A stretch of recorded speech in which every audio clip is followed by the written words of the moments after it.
not important. When you look online and see commodity type products where there's 8 or 10 of the same type of items, the companies that have compliance and safe products will be the products left standing. And if you don't have it, you're not going to be able to protect your brand. You're not going to be able to prove your compliance. That'll whittle down the competitors. So there's going to be a thinning out naturally occurring because of the risk that's coming from the government, and because people have never looked at, if you look at a clock and you're looking at the product in the center, if you look at 12 o'clock, it's a regulatory, or Amazon, where 12 o'clock is Amazon, 3 o'clock is regulatory, 9 o'clock could be major retailers, and Europe could be 6 o'clock. Everybody's been looking at 12 o'clock to Amazon only, but disregarding what's necessary for government regulation. So Amazon in the past just sends you a link, go to the CPSC website, look up your products. It's on you as an importer of record to bear the burden to exercise due care. And they don't really help you with that. So that's why there's this big disconnect of people, what they talk about compliance, never having to go through that because there's never a formal path for them to go to. And I mean, that completely makes sense, because I've seen so many clients that have baby products that have been successfully selling those products, even with some compliance in place, like they had to get a child's product certificate, or which is actually just a certificate that as long as your product is tested by an approved lab, you can go to the CPSC website and you can write up your own CPC, citing all the information, and that's what you have to submit to Amazon. And so we had been doing that with our clients for a long time, but recently Amazon now has come back to all of these people with baby products and has said, no more. Now you have these additional things. It's not just you need CPC. Now you need, some people need FDA, some people need all these different requirements. So it's it's very confusing. So is it just baby products that people need to worry about? Who should be concerned with compliance in terms of sellers on Amazon and e-commerce? Well, you have to look at, going back to the beginning, you look at your products and evaluating risk and risk of injury or misuse. It's a consumer product. So the governments always want to protect the consumer. And in Europe, what's happened, they used to look at the consumer being responsible in the Amazon world for their own compliance. But as we know, people aren't capable of understanding what is required. For children's products, 12 and under, there's a law, CPSIA, which people only equate that to testing and or a certificate, but there's other requirements. There's these 1107 requirements, or a periodic test plan, a material change policy, for example, undue influence training. You have to have incident reporting.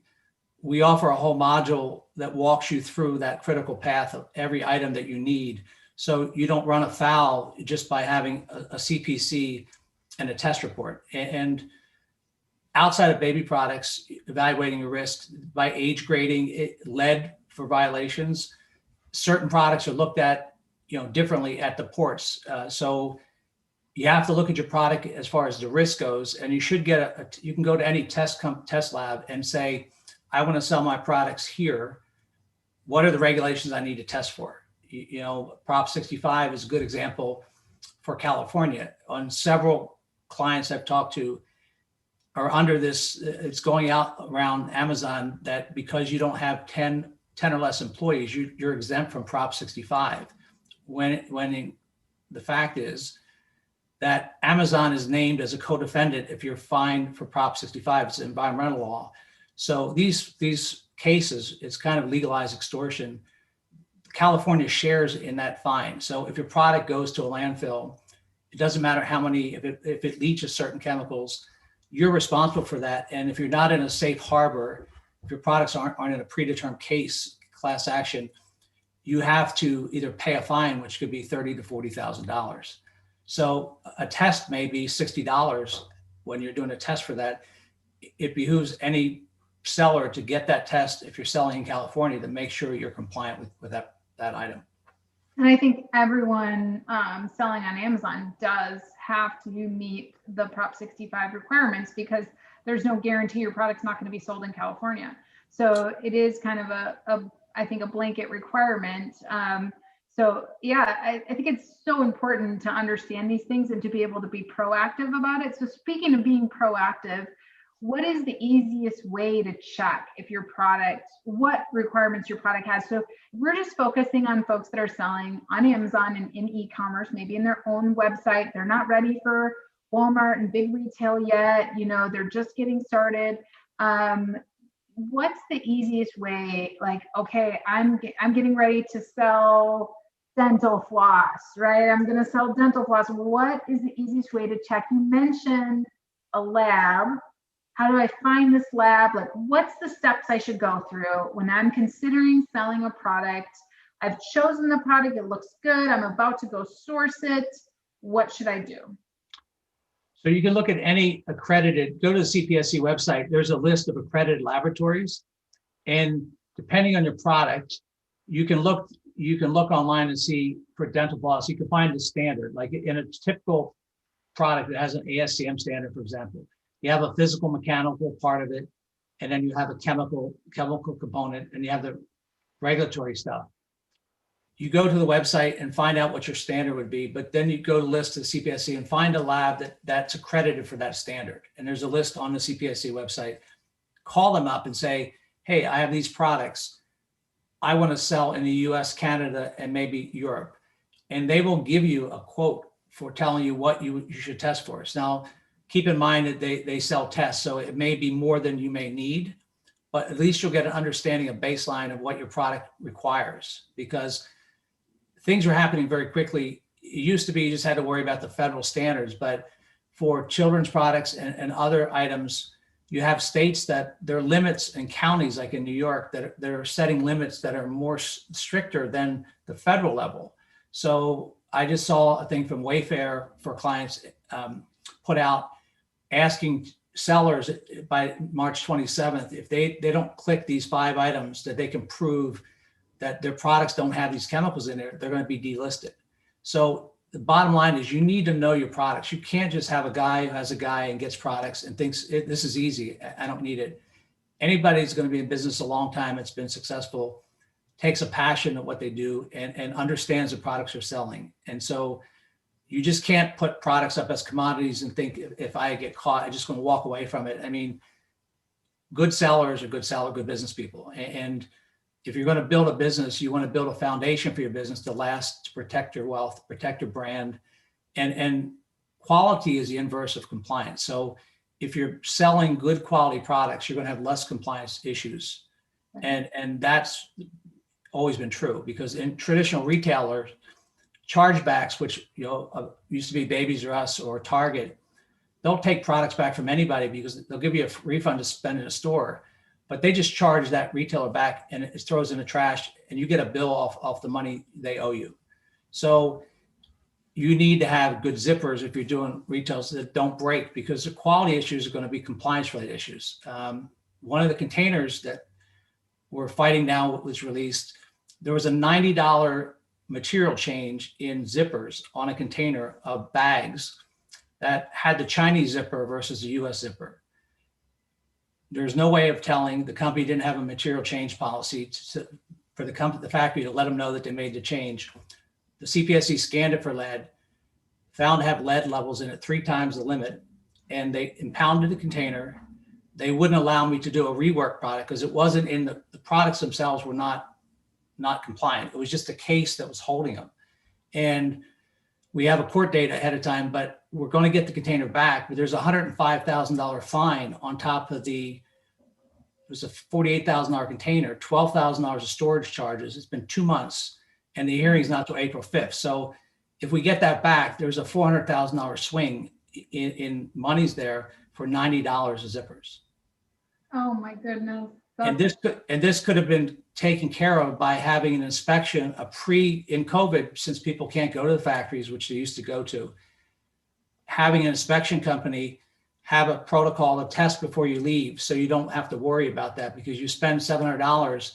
And I can tell you, the government just asked for a $55 million increase in port surveillance this year. And the CPSC's budget is only $135 million. So you're going to see containers stopped. That's why we're gearing up with people. I just hired an ex-CPSC person they're going to be stopping things for CPCs, for lead violations, projectiles, balloons, you name it, because of people not taking care of that. That's the way they're going to throw people at it on the ports. Right. And if we have a compliance program and we are looking at these things ahead of time and we built it into our inspections and we know what we're supposed to be testing for, we can spend a few $100s Insurance to and get sail started. right through and not have peace of mind, not worry. I mean, Yeah. And I released- versus being reactive and have, like you just talked about, so much money. So speaking of compliance programs, what should, I mean, we've kind of laid it out, but if we could lay out like I'm brand new to the CPG industry. I'm just starting my brand. I'm selling on Amazon and my own website. What does it look like for me to put a compliance program in place? What does that mean? Compliance program in virtual companies is different with companies that have interactive people. But first and foremost, you have to name a person in charge of compliance. In the government, if you look at the Justice Department, and I have to say, if you have a compliance program in place, you're looked more favorably if you do get stopped at the border. If your containers are stopped, we were in a process of putting a compliance program in place, and I was able to free up 3 containers based on working with me because of my reputation. They know the work that I'm not going to sign off on them. Keep in mind that if you're stopped by the CPSC for one bad import, you're on the list and they don't give you the algorithm, but you're going to be stopped for the next 5 to 6 times. So if you don't have a compliance program in place, if you've ever had a stoppage, you're on that list. That factory's subsidiaries are on that list. The government knows all the aliases of your factory, that knows how they import products. So if you try door number 1, they try to bring it in door number 2. The government knows those subsidiary companies, and it's just like CIA spy stuff, but they know all those tentacles of those factories that may have Chinese companies, that factories in Vietnam.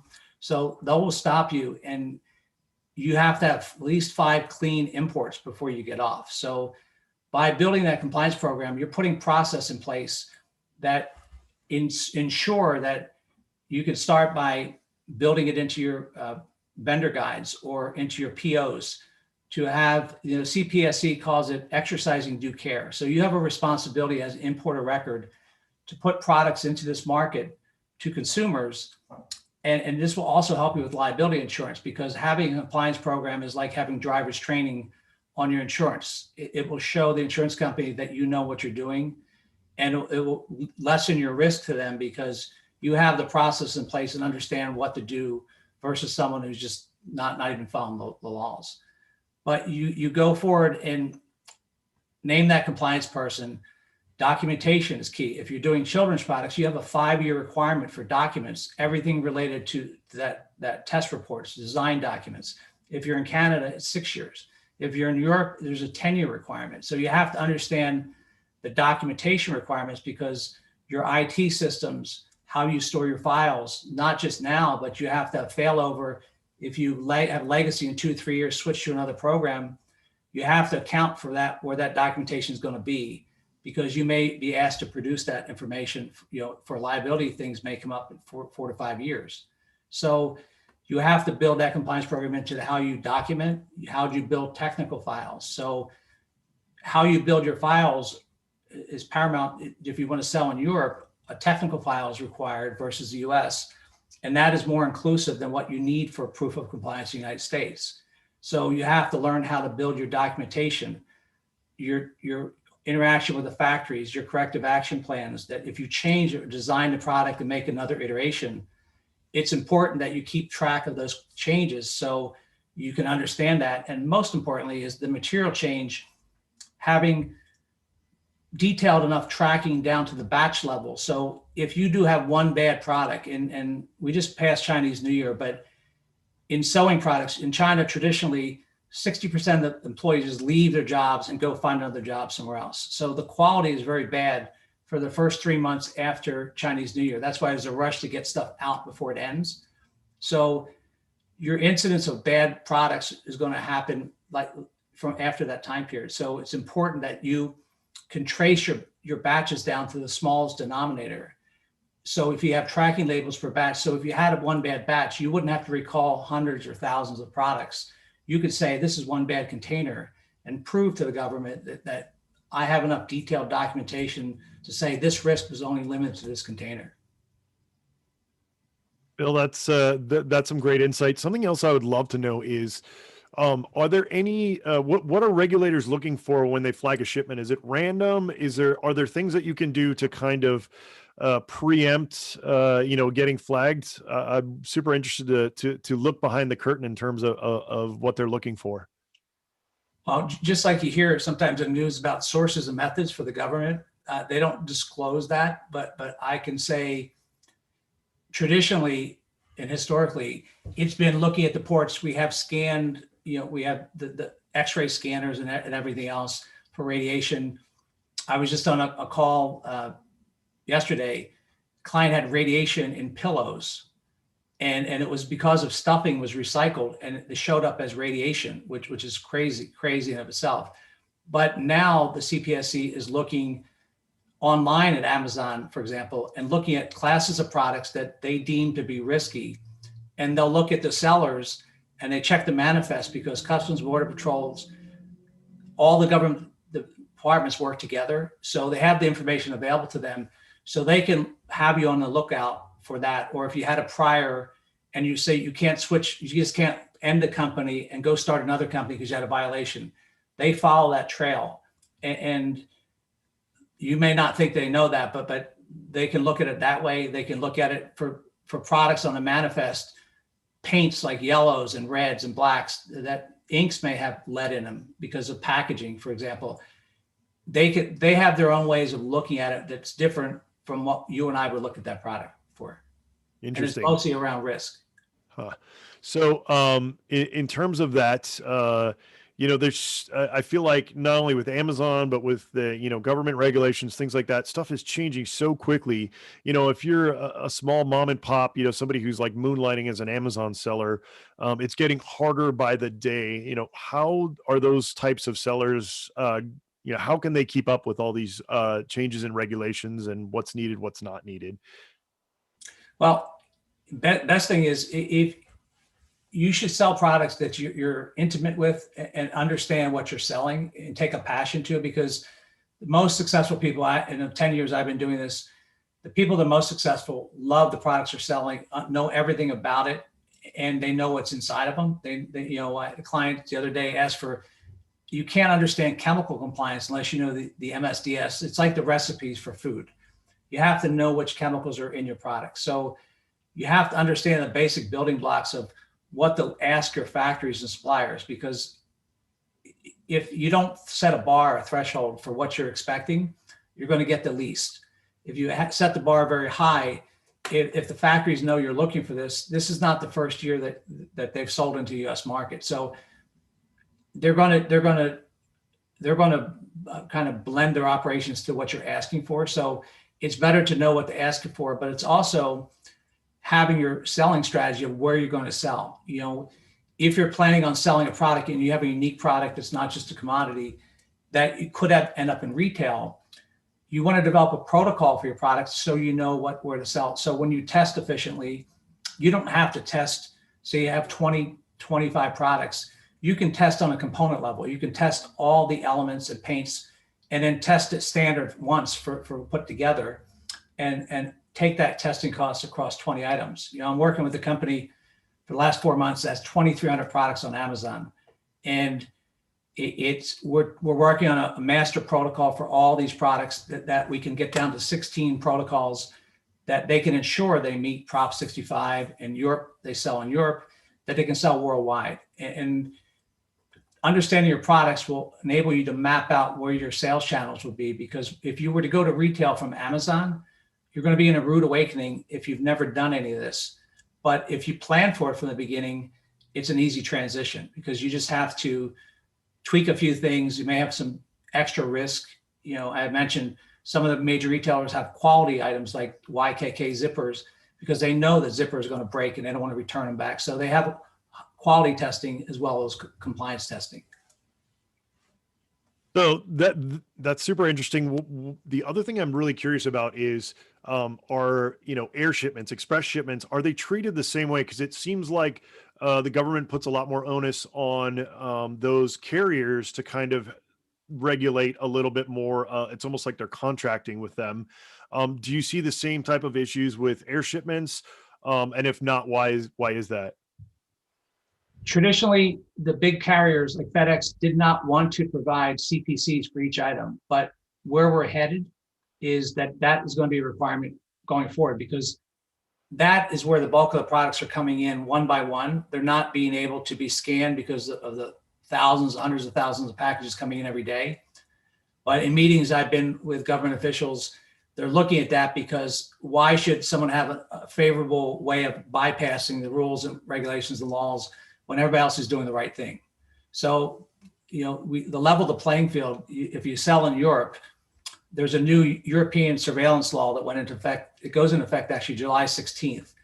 But it took the onus from the Amazon is now responsible. But if your product is not compliant in one European country, it will not be sold in any. And so what that means is, if you have DOCs or CE markings, you have to understand your products, your technical files have to be built, and you have to have an authorized representative person to represent you in Europe, because they did this law to level the playing field, to protect jobs in Europe, because it was devastating. A lot of mom and pop sellers and people from warehouses or people over here were just taking jobs. So now you have to have people in Europe to oversee the compliance related items, but you really have to understand and plan for that. So if you're going to map out where you're going to go, if you know your product route, I mean, having that vision, you're going to be better off by starting from square one, thinking big instead of reacting to the latest person who wants to talk to you. Right, being proactive. Are certain countries scrutinized more than others? In other words, if are shipments from China treated differently than from the UK or from Brazil or from Vietnam, in the government's eyes? Not that's published or known. I mean, certain classes of products, you have to understand that the shipping documents and manifest are filed days in advance of shippings. So they have bots and they have scanners looking at items. Things in my experience that can trip that up, or if it's a factory that you don't know anything about, but they've been on that list, you have to ask your suppliers, have you had any stoppages for products in the last year or two? Because if you unknowingly have products while they're on the list selling and being stopped, your products are more likely to be stopped. So that's a big indicator and tell, but they don't discriminate from one country to another. It's more or less types of products on the manifest in advance of the shipping. So it's mostly AI driven machine learning, which means that those algorithms are just going to get better and better and better, which means that compliance is going to be a necessity moving forward, because those machine learning algorithms, the more data they can crunch on, the more data you unleash on them, the better they're going to get at catching these things. Well, we're already seeing this. Amazon actually has more AI. The government is always lagging in technology. So the government, unfortunately, it's giving time to people that are getting away with not having compliance right now. But you start to see, like, I have a template for Amazon that was provided that's for CPCs that's written for bots to read, which wouldn't have been the norm a couple years ago. But now it's creating data so the bots and artificial AI can read it. So I would imagine that's why you're seeing the crackdown. The Amazon wants to continue to be favorable, because they have to walk this fine line of everybody's selling on them, but they can't upset all these governments. So the harmonization, they're working more and more towards aligning with what is needed from a regulatory standpoint. Yeah, it's interesting. I'm a data, software guy. So that's what really interests me a lot is, I'm going to go off kind of on a tangent here, but what people don't realize is, in the next, as little as 5 years, could take 10 years, but so many of these things are going to be picked up by this machine learning. The way that they can, if anybody's looked at some of the machine learning algorithms and played with any of them, I mean, the ability for those machine learning algorithms to to catch things, to learn. Are there in the end, they're going to be better than humans. So it's going to be an amazing sight and also a terrifying sight when a lot of these things come into play.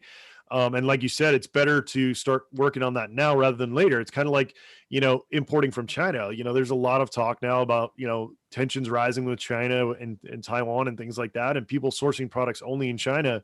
If we end up, having some kind of conflict there, you want to talk about, mass interruption of supply chain. It'll be catastrophic, especially for those those sellers who are completely 100% sourcing from China. So that, that's a whole nother, we've done a lot of episodes on that. Getting back to what you're doing in terms of compliance, what are some common mistakes that people make in terms of just the shipments itself? So like made in China on the box, what other things are some common mistakes that sellers are making when they're sending these shipments, when the factories are sending the shipments over to the US?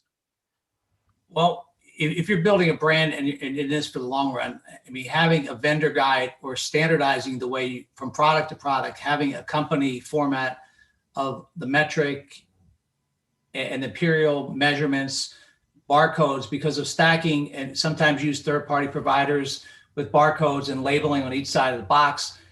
The beginner doesn't really understand. You get fined if the packages and boxes don't arrive in the warehouse the correct way, or they can't find it.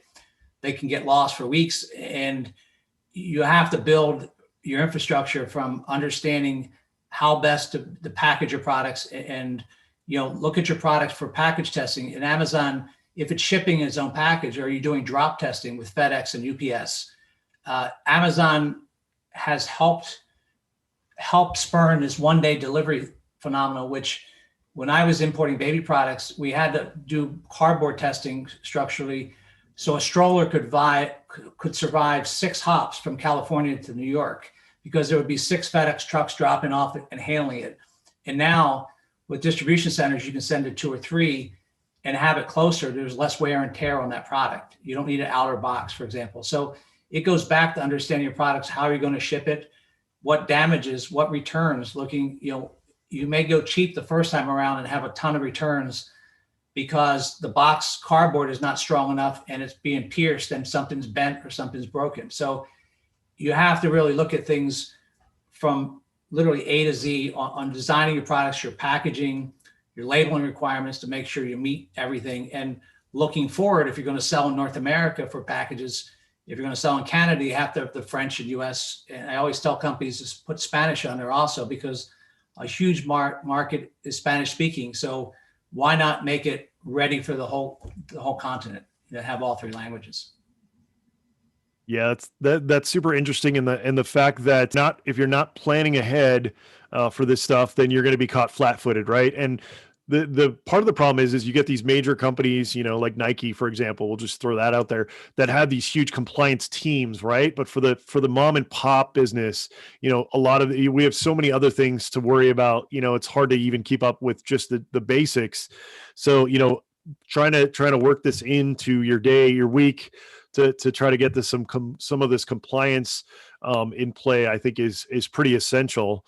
On that note, what if somebody is new on Amazon? They just ordered, an air shipment of 1,000 units of X product. It comes in, they get it, they send half to Amazon, they keep half in their garage, their warehouse, whatever. And then after they send that stuff into Amazon, they go and do a lab test, and they find out that, you said there's lead, in the packaging or in the product. Is there anything that as a seller, can you self-report? Would you recall those products immediately from Amazon? I mean, how would you handle that situation? Well, the great thing with dealing with Amazon is in traditional recalls with major retailers, you used to have the signs in the stores. It was the normal rate of recall is like, if you get to 10%, you were lucky. With Amazon, I did a recall with a company that we got stopped at 400. We knew all 400 buyers. So the great thing about Amazon is where everyone went. The bad thing is with Amazon is you don't have that data. You have to report to them this issue to get the data, or go afoul of the regulatory rules. So if the product, if you have also have a 48-hour window, if you're notified of an injury, accident, or death using your product. So that doesn't always result in a recall, but you have that duty report, and you have to have systems in place to understand what that, it's called a 15B report, what you would need to do that. So in that case, I mean, you have product in both. Amazon will always just stop sale of the product. They're still charging you rent. It's not their problem. They have so many thousands of products. This is why it's like getting insurance for driving, and driver's training is the compliance program. You know, you have to understand if you're going to invest and go down this road, you build it from the start. So there's a lot of talk on Amazon now of companies getting their companies ready to sell to other companies. And we've been providing due diligence to companies on both sides, because buyers want to know if they don't have any risk out there. You know, traditionally a government, you come in, when the CPSC comes to your place, they can do a search on your emails or databases for injuries, accidents, for emails. And if they find that you were notified of an issue, but never really paid attention to this, that you're going to get a huge fine, and you could have a civil judgment against you. So it's important that when you have this compliance program in place, you're going to prevent all those issues, down the line. Yeah, I think it's so important I think we've highlighted this today, that it doesn't have to be super expensive. It doesn't have to be hard. It's kind of like baking in security into software, right? If you do it from the start, it's going to be a lot easier than the headache of doing it later. I went to the CPSC website, the Consumer Product and Safety Commission website, and there is so many resources, as you mentioned, Bill. There are resources for small business. There's a regulatory robot where you can put in your product and find out the information. There's labeling requirements. I'm always getting questions on labels. So I posted that link here in the chat for everyone here, but also we'll post that on the Seller Roundtable website. But the thing is, get out there, you guys, go to that CPSC website. And what about products that are sourced in the US? So I have a product that's made in the US. People shouldn't just assume that just because they're getting it in the US that it's safe, right? Exactly. You can buy from distributors in the US or importers of records, but you still have to prove compliance. So manufactured here or there, you still, if it's a product covered by a standard, whether it's voluntary or know your products, go to the CPSC and regulated products like children's products. You have a window 18 months ahead where you can see what regulations are going to be changing. So people that are looking at, we used to be on 18 standards committees for clients and informing them of where this is heading. If they're selling strollers or baby carriers, certain things are going to be regulated out in 18 months or 12 months. So you don't want to be ordering a whole container of items and you only have 2 months to sell them before they're not allowed to be sold. So this goes back to understanding the products that you're going to get into. Don't look at it as this is an easy sell. If it's easy, that means everybody's doing it. And that means that you're one of 10 people. When you look on Amazon, you see all those products with different prices together right next to each other. Those are the problem type items and subject to a lot of these issues.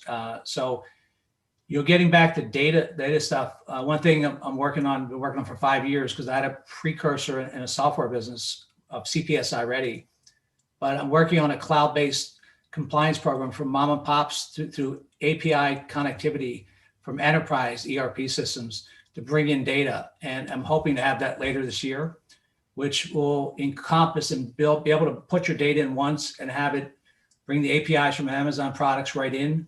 So your products data is dynamically put in.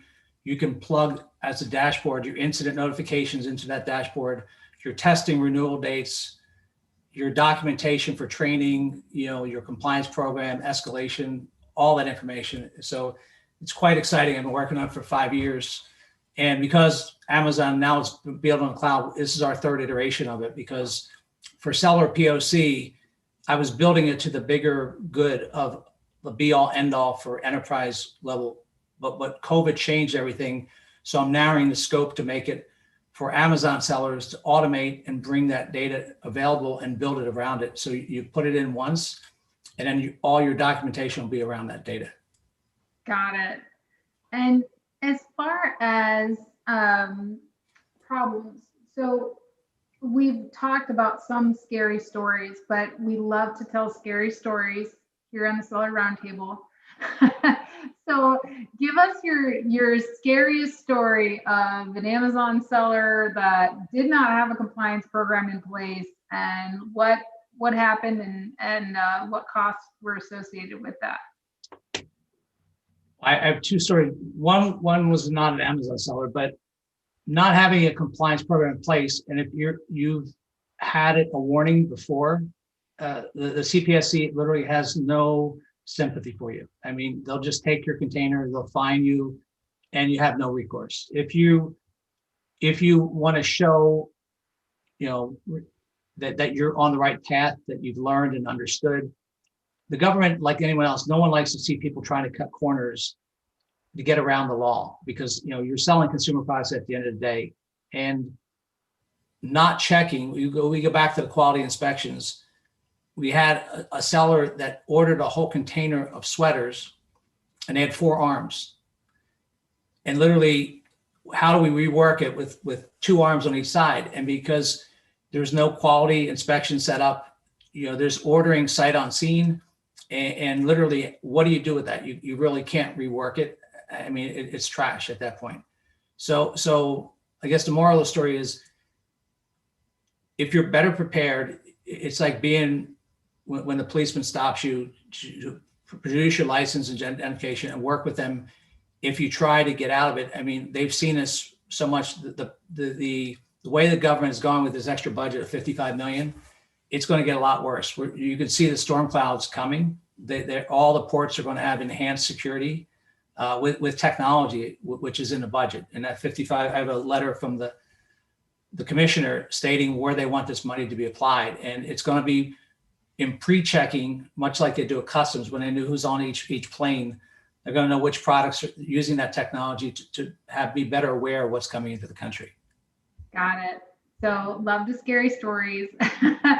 I think that we can see that the costs that are associated with compliance are far less on the proactive side than the reactive side. We're looking at, on the proactive side, we're looking at, maybe a couple $100 by the time we get into, depending on what the product is, I'm sure, some require a lot more testing and stuff than others, but we just have a general product that just has, a few tests that we should test for. We build that into our inspection. We're looking at a few $100s to get that going and ensure smooth sailing through the ports, no problems, and then some of the more, if we have a more complicated product, then it could cost us a little bit more, but then the barriers to entry for other competitors are a little higher. So sometimes it can be worth it in that way.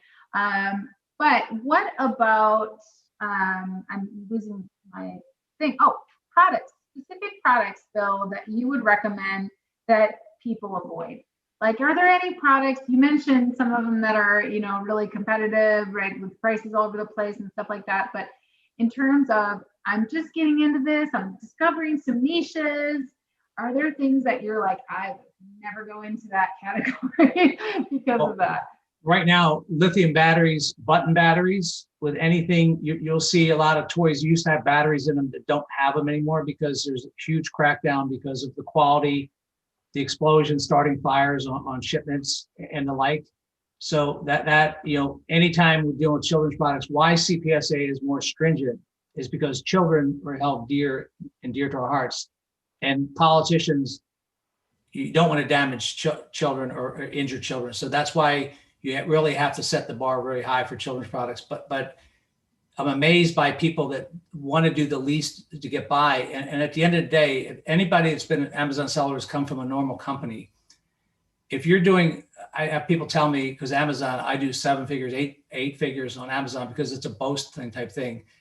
If you were to have a compliance company in any Fortune 5,000, 2,000 company, a compliance manager would cost you $40,000 to $80,000 to $100,000 a year, depending on the complexity of products, where you're selling, if you're selling worldwide. for people to complain about have people that do $1 million, $2 million, $10 million a year saying, I don't want to spend $5,000 to $10,000. And this is a one-time building the program and then spending money to maintain it. You'd have to be an idiot not to look at that. And that's your brand protection. I mean, it doesn't make any sense when you're looking at in the real world of paying someone to stay around there all the time. You're putting a system in place that maps to how you do business. And in this post-COVID world, everything's been disrupted. So people that usually work in offices that had servers and documentation, you really have to build your product now of how you're working today, not how you did a year ago. So taking a look at how you're going to work for the future is most important for document retention, because simple little things like that for how you're backing up your data, that's going to be important going forward. Bill, I'm interested in sellers that have a really large catalog or one with a lot of diverse products, right? There's a lot of Amazon sellers that will go out and just find products that are trending, or, they'll just, throw out products and see what sticks. I assume that, the compliance process is per product or maybe even per product type. How would that work if they have a very large catalog? Well, you should, using the labs, lab quote is free from a lab. I mean, so look in, research your product and say, I want to put this type of product. What is the protocol for testing for this? Look at the exposure. What is my risk? Is there a liability insurance? Like with batteries, if exploding batteries, your liability insurance is going to be higher. In traditional retail, when I was importer of Babies R Us and Toys R Us, they set the bar very high. You needed a $10 million coverage with a $10 million rider umbrella policy. Some of the policies are so underfunded that people have this mantra where they have one container in. If it doesn't work, then I'll just get rid of it on eBay and forget about it. And that is changing because the government's trying to prevent you from doing that, because they don't want non-compliant products in the marketplace anywhere. So if you get off of Amazon and start to crack down, eBay is right behind them.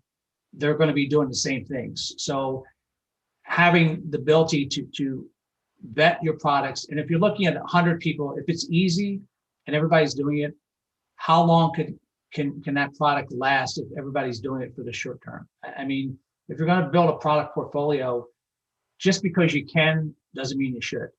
You have the money to do this. Do something that either solves a problem or from a marketing standpoint, you can market your brand of products towards, pet solutions or household safety or whatever. Go along the same theme. You have a better viability if you're catering to mothers, building your brand awareness and not being seen as a commodity, but being as a brand. Yeah, I was just about to say that's kind of, Amy and I have been talking about that a lot. The last year or more, is that the days of throwing something up on Amazon or eBay, those days are over, because if you can do it just like you said, somebody else will come in behind you. They can do the exact same thing. Where the real value is now, where when people are going to sell their businesses, is when people have 5, maybe 10 products, but they're super specialized, they're laser focused on their industry, they're improving that product or that line of products every single day. And, when you get too wide, it's why I keep telling people about the one thing. It's like the book that I keep rereading over and over again, because I'm one of those people who's got a scatterbrain and has new ideas all the time. So I have to bring myself back to focus. That's where I think that the future is going, especially on places like Amazon. Well, you can building your list and opting in. If you have a website, which is not just Amazon, you can market and sign up for newsletters. You're building instead of Amazoning, holding all your data, you're building a list of products. Baby products is a good example, where once you get mothers, you follow the child, you sell a product when they're newborn, and then you have a 2-year-old, and when they get to 3, you have, and we can cycle special offers. If you're selling on your own Shopify site, you can reach out and market directly to those people, recurring people, because they know your brand, they're happy with your products. That is a big strategy that's happening right now, because Amazon retains that data and power, and it's their data. So you want to have your own site also to be able to sell or build your brand site, so you maintain that autonomy, and you can build your brand. So you're building your marketing list. If you're very good at that part of your business, then you're collecting that data and you're following that say a mother's buying a product for over 5 years, if you develop your product line, you can offer discounts and market to those same people. And I've seen clients over and over when it comes to Cyber Monday and Christmas in July, you know, the two sales, even their company sites, they offer those, and they're selling containers of products because they're marketing for those dates for return customers. All right, Bill, we come down to the end, and this is where we love to ask this question at the end because it gives us, you know, a little divergence from the subject matter. But what are you consuming right now in terms of, you know, as an entrepreneur, as somebody who owns your own business, you know, you're always learning new tricks. You're always, you know, trying to, you know, concentrate on a subject. Or it could even be fiction. But what are you into right now in terms of, you know, YouTube, podcasts, books, something like that people can get into? Well, unfortunately, I've been so busy building the seller POC. I'm a love technology, and I have behind the screen 5 websites. I'm building API connections between my CRM, between my HubSpot, you know, lead generator, and being able to build technology bridges to my FreshBooks accounting program. So I love technology, and since I'm building software of the future, I spend most of my time, you know, you always stay relevant and know where things are going, but by staying on top of technology. So for the last several months, it's been, you know, a lot of long days, and because I had COVID in the month of February, it sent me back a month, but I'm back and glad to be back to work, and everything's great, and looking forward to spring. Awesome, Bill. Let anybody listening or watching on the live stream, let people know how they can get a hold of you. You can find us at jacobysolutions.com, and has all the contact information there. But the, you know, working with Amy moving forward with helping her in her building brands, she's identified the need, and if you want to have a business that has lasting power and is built for the future, you know, have to have a compliance component. Yeah, awesome. All right, Bill, thank you so much. Everybody listening live, if on the various streaming services, if you haven't yet, please join us live in the Zoom call. It's really fun. If you guys stick around after we stop recording and broadcasting, you can ask Bill questions, you can ask Amy or I questions. You get that added bonus of being able to interact with us. If not, you can catch us on the podcast, sellerroundtable.com to subscribe. And if you guys review and rate us, we really, really appreciate that. As usual, 1 p.m. Pacific time, sellerroundtable.com. And we will see you guys next time. Thank you. Thanks, Bill. Thank you.